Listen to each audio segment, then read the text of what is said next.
시민들을 위한 교육 기부 장소가 순천에 문을 열었습니다. 각계의 문화예술인들이 동참할 뜻을 밝혀 주목받고 있습니다. 여수 사립외고 설립 추진을 두고 지역사회의 찬반 갈등이 여전합니다. 이런 가운데 여수시가 오는 2017년 3월 개교를 목표로 본격적인 설립 절차에 들어갔습니다. 어려운 경기 여건 속에서도 광양 지역 일반 산단의 활성화 가능성이 높아지고 있습니다.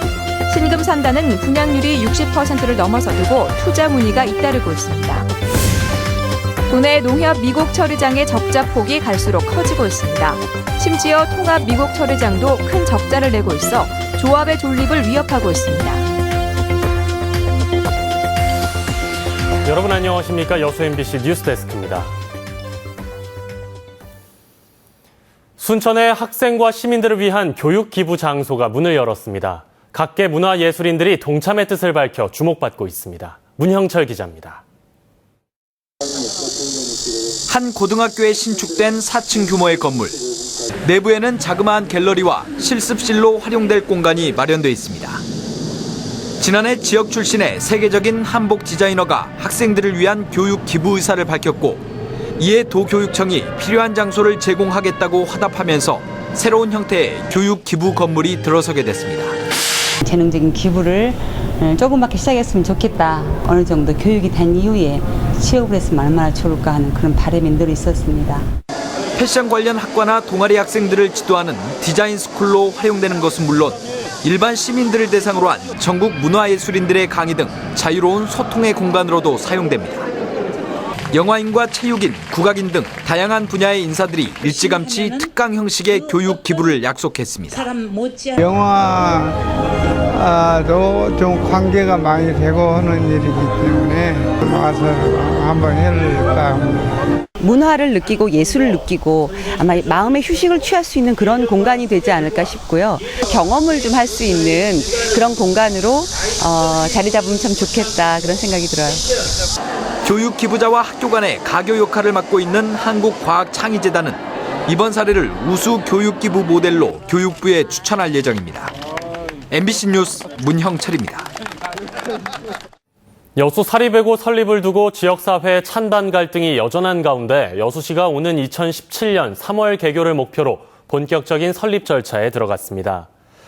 여수시는 오늘 사립외고 설립 기본계획을 발표하고 민간으로 구성된 추진위원회를 구성해 다음 달부터는 학교 설립을 위한 행정 절차를 밟아가겠다고 밝혔습니다. 여수시는 사립외고 설립을 위한 재원 마련 방안에 대해 최근 주철현 시장이 여수산단 대기업 회장을 만나 지원 약속을 받았다고 전했습니다.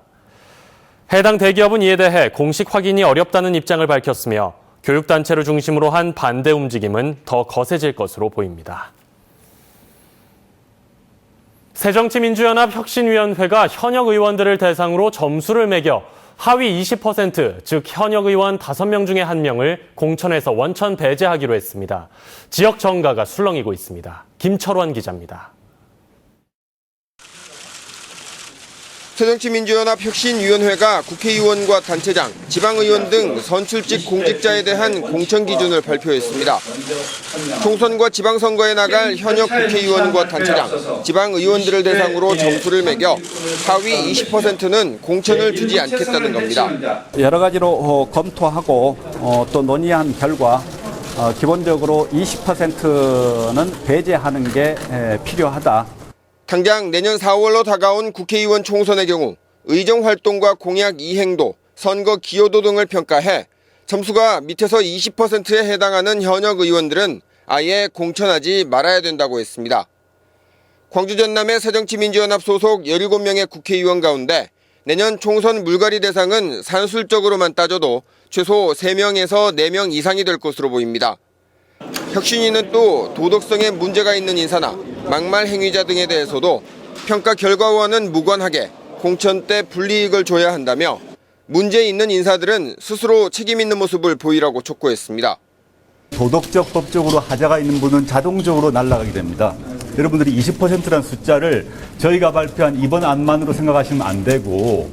박지원 의원은 페이스북에서 원칙적으로 찬성한다며 하위 20% 공천 배제는 당연하다고 말했지만 다른 의원들은 아직 반응을 내놓지 않고 있습니다.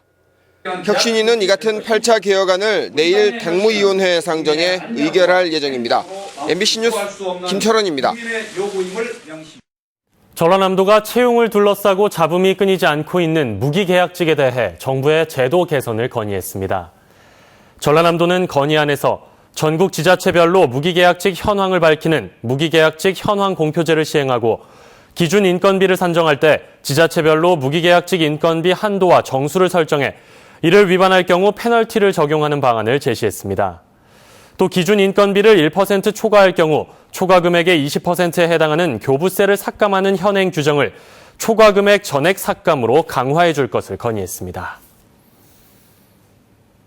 어려운 경기 여건 속에서도 광양 지역 일반 산단의 활성화 가능성이 높아지고 있습니다. 김주희 기자가 보도합니다. 광양시 옥곡면 39만 7천 제곱미터 면적의 신금 일반 산업단지. 산단 내에 입주한 지역의 강소기업에서는 근로자들이 철강 제품 생산에 피땀을 흘리고 있습니다. 신금 산단은 준공 3년여 만에 이렇게 빠르게 활기를 찾아가고 있습니다. 이곳 신금 산단은 철강, 조선 경기의 침체 속에서도 60% 이상의 분양률을 보이고 있습니다.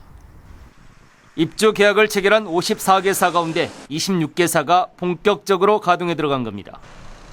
올해 말 준공을 앞두고 공사가 한창인 47만 3천 제곱미터 면적의 광양시 광양읍 익신산단도 기업들의 입주 문의가 잇따르고 있습니다.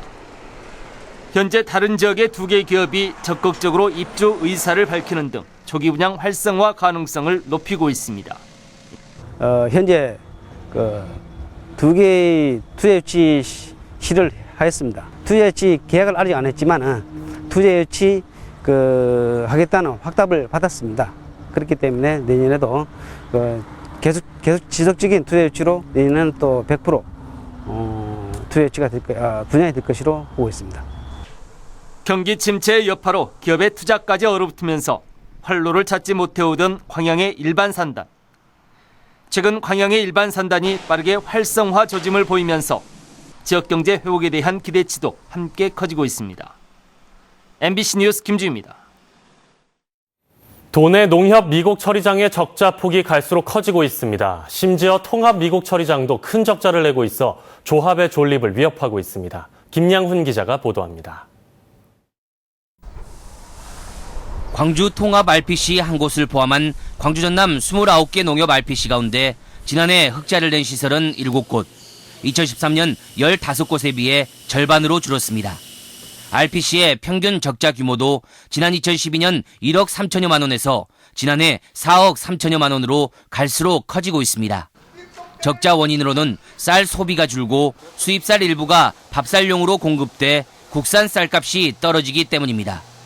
하지만 직선 조합장들이 원료국을 비싸게 사서 가공한 뒤 쌀값을 제대로 받지 못하고 쌀 재고량이 가장 적은 7월부터 9월까지 오히려 쌀값이 떨어지는 역계절 진폭이 RPC 적자의 가장 큰 원인입니다.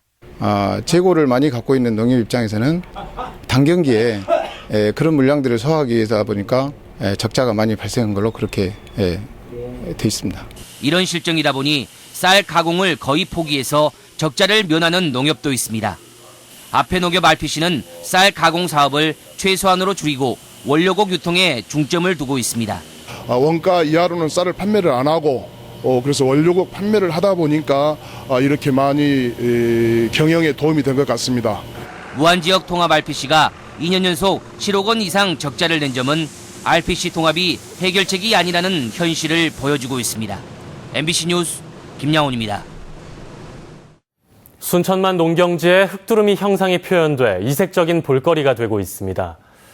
순천시는 지난 2010년부터 대대들 59헥타르의 희망농업단지에 해마다 자도별을 심어 색다른 형상과 홍보 문안을 표현해 여름에 순천만을 찾는 관광객들에게 새로운 볼거리를 선사하고 있습니다.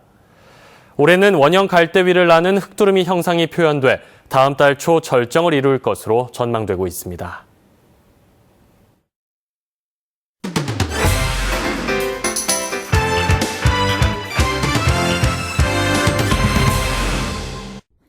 순천경찰서는 여수산단 대기업에 취업시켜주겠다며 피해자 김모 씨 등 3명으로부터 13차례에 걸쳐 모두 1억 8천만 원을 뜯어낸 혐의로 47살 정모 씨에 대해 구속영장을 신청했습니다. 경찰 조사 결과 정 씨는 자신이 운영하는 의료 폐기물 처리업체의 적자가 계속되자 회사 운영자금을 마련하기 위해 이 같은 범행을 저지른 것으로 드러났습니다. 오늘 오전 9시 반쯤 여수시 돌산읍 군내항에서 52살 김모 씨가 몰던 승용차가 바다에 빠져 운전자 김 씨가 스스로 헤엄쳐 나왔고 김 씨의 16살 아들은 해경에 의해 구조됐습니다. 여수 해양경비안전서는 주차를 하는 과정에서 바다에 빠졌다는 김 씨의 말을 토대로 정확한 사고 경위를 조사하고 있습니다. 광양시는 농경지 오염 방지와 영농 폐비닐의 안정적인 수거 기반 마련을 위해 오는 9월까지 봉강면 신촌마을과 진월면 금동마을에 영농 폐비닐 공동 집화장을 설치합니다. 시는 지난 2011년부터 연차적으로 광양읍, 옥곡면, 진상면 등 마을 단위에 12개의 영농 폐기물 공동 집화장을 확충해 지난 한 해 폐비닐 270톤을 수거하는 성과를 거뒀습니다. 고흥군과 중국 동흥시 간의 청소년 홈스테이가 교육문화 교류 행사로 자리를 잡고 있습니다. 어제까지 3일간 진행된 중국 동흥시와의 청소년 홈스테이 행사에는 중국 동흥시 학생 10명과 지역 학생 10명이 참여해 다채로운 공연과 선상 투어, 우주센터 체험 등으로 교류의 시간을 가졌습니다. 순천시가 악취 제거에 탁월한 효과가 있는 바실러스 리체니포미스라는 균주를 자체 개발하고 지난달 특허 등록을 마쳤습니다. 순천시가 이번에 특허를 받은 균주는 뛰어난 악취 제거 능력으로 축사의 환경 개선은 물론 가축의 장내 유익한 미생물을 활성화시켜 소화 흡수를 돕는 것으로 알려져 있습니다.